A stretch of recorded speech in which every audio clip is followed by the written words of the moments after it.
Welcome to Vancouver, British Columbia. I'm Paul Comfort, and on this episode of Transit Unplugged TV, we're going to take you inside the food, the culture, and the public transit of this amazing West Coast Canadian city.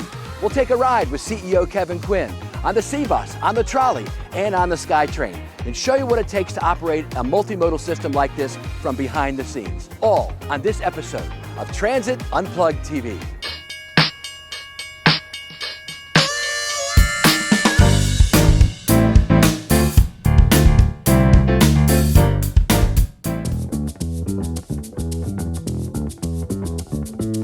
I arrived at the waterfront station to meet with my host from the transit agency and start our journey through Vancouver's public transport. Hey Thor, I'm going to have lunch with Kevin Quinn over at the Shipyard District. How do I get there?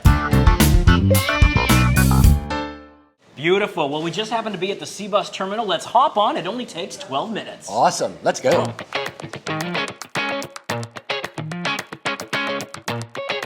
So tell us about the SeaBus, Thor. SeaBus is our passenger ferry service, and we're on one of 4 vessels that we have currently in service. It's been around for almost 46 years, and it makes about 49,000 trips per year across Burrard Inlet. And it's a beautiful spot. It connects downtown Vancouver to North Vancouver. It's awesome, and it all connects in with the train and the bus and at your stations, right? Yeah, I mean, if you've got your day pass or your compass card, it all connects. It is a 2-zone crossing, just given the geography that you're covering there. But the trip takes about 15 minutes on average. Awesome.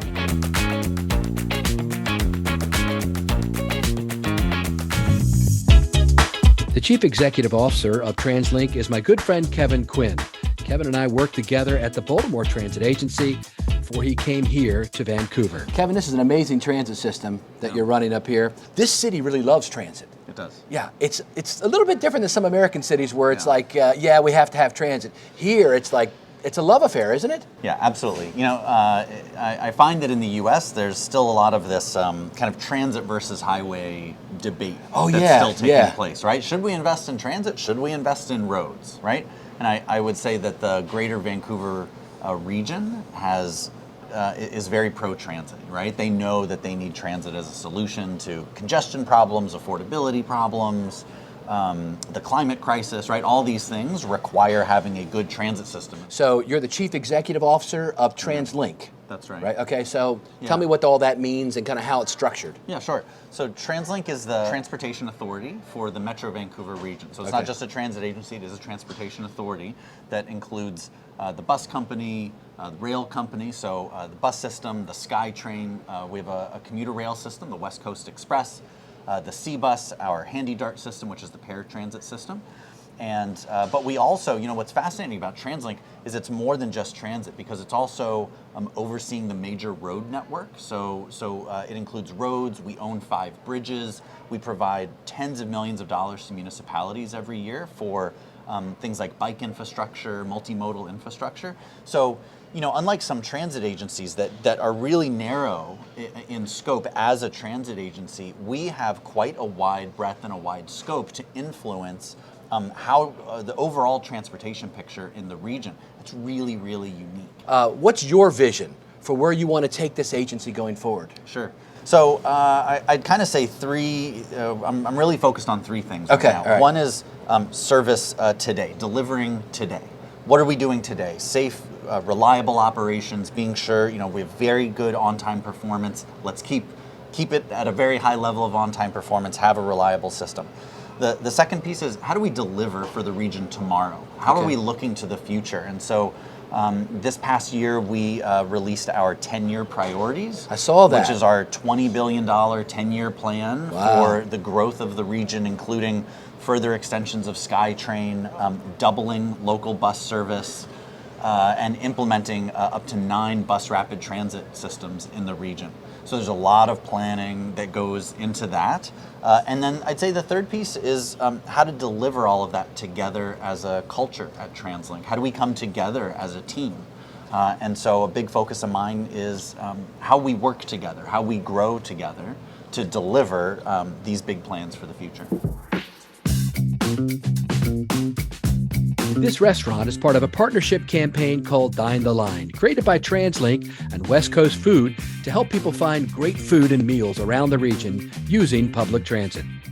What a great lunch. It was delicious. Yeah. So what is this called? The Shipyard Yeah, District? so this is Shipyards, yeah, and up until a few years ago, this was all very much kind of an industrial area. Okay. And then it's been completely redeveloped, mixed use housing, great density around here. And it's great, and it's connected with transit. So, we're just a hop away from the SeaBus, Lonsdale Quay over here, that we'll see is a great transit hub. It's a totally redeveloped transit hub.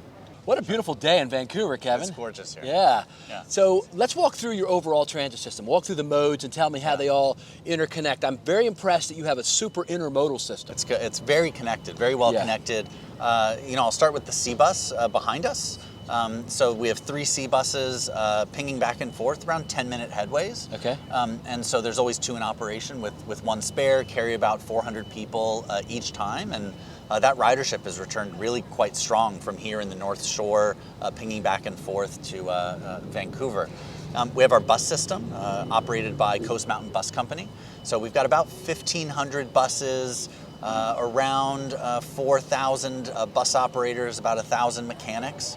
Operating around 220 bus routes throughout the system. And the bus system really carries the bulk of our passengers. I think around 60-70% of our overall passengers are on bus.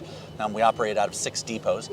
We also have our SkyTrain system, so a fully elevated, grade separated SkyTrain system, about 50 stations, about 300 rail cars, operating at frequencies and peak hours of every 2 or 3 minutes. So we also have our West Coast Express, our commuter rail system, just a few trains in the morning, few trains in the evening, serving the Tri-Cities area and outward. So it kind of goes out east and brings people in and out of the city.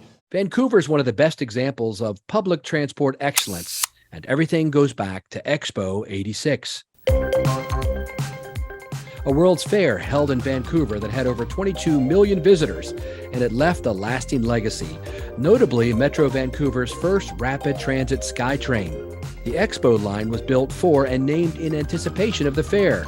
SkyTrain debuted as the first and one of the longest fully automated driverless rapid transit systems in the world.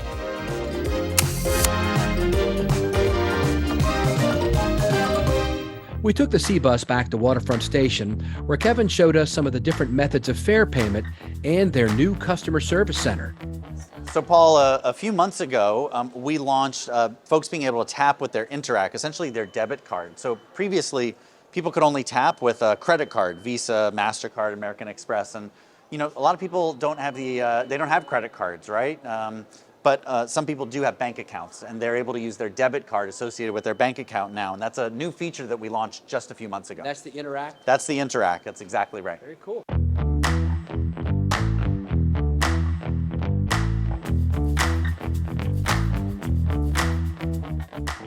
So what do you got here, Kev? So TransLink was the first in North America to introduce wearable products to pay for your transit pass, right? So these are wrist bracelets that you can wear, around your wrists and just tap to enter the system. Wow.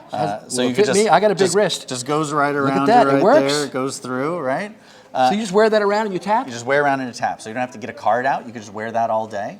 And then around the holidays, we launched these tappable Compass mini trains that we launched that when you tap, the front actually lights up. Oh, and so that is people awesome. went crazy over these. We had lines just all around the station. And it's a big hit with our transit enthusiasts, our transit riders that can now use a little train to tap for their ride on the train.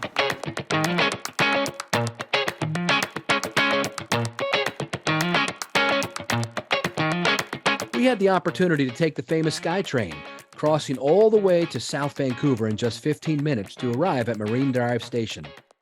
Kevin, another great example of intermodalism here at your Marine Drive Station. Tell us about this. Yeah, so here at Marine Drive is a great example of transit-oriented development where we have that seamless integration of transit, our Canada Line SkyTrain line here, connecting with great high-density development, right? Mixed-use development here.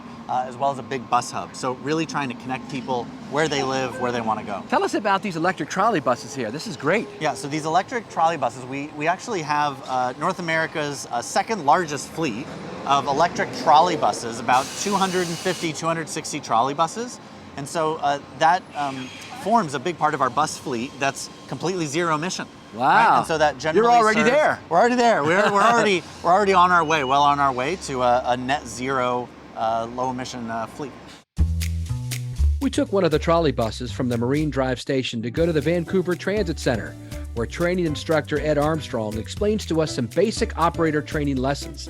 And I enjoyed training on the bus simulator. Ed, tell us about where we are and what you do.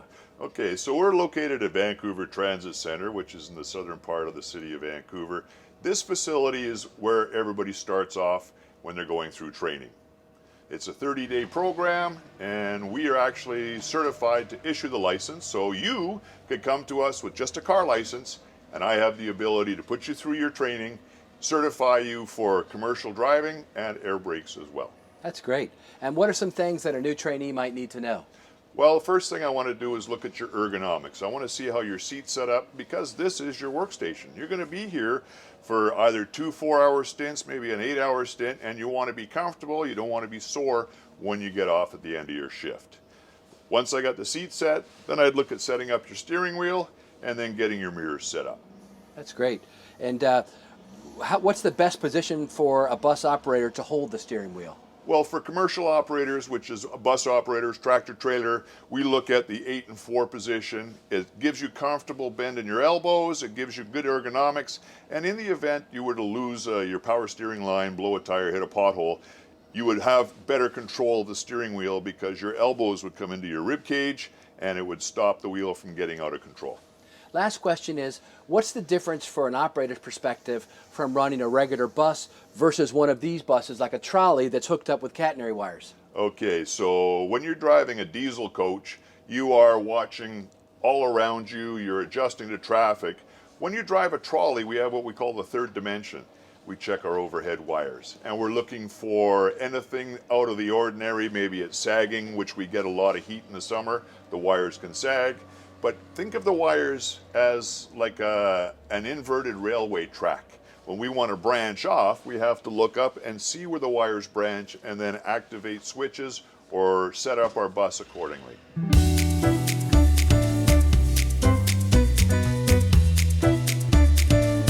I always enjoy training on a bus simulator whenever I visit a transit agency.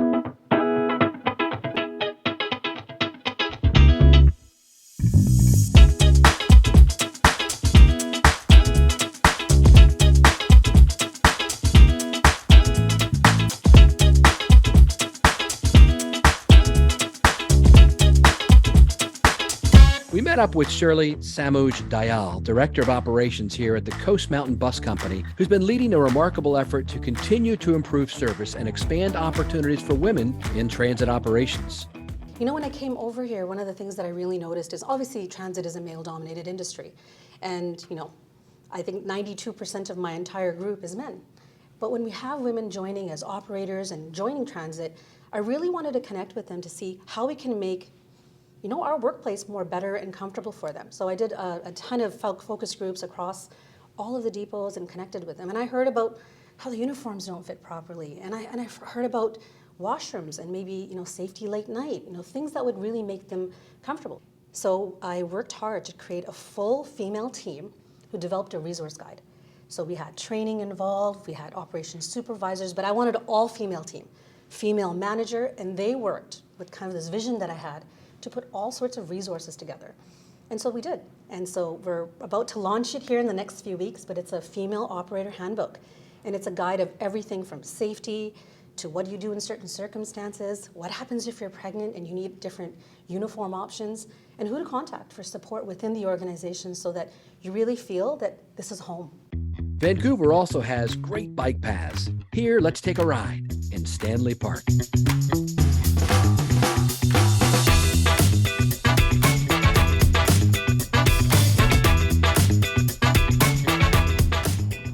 Vancouver is a beautiful city on the west coast of Canada, served by an amazing multimodal integrated transit system led by a phenomenal leadership team with Kevin Quinn as CEO.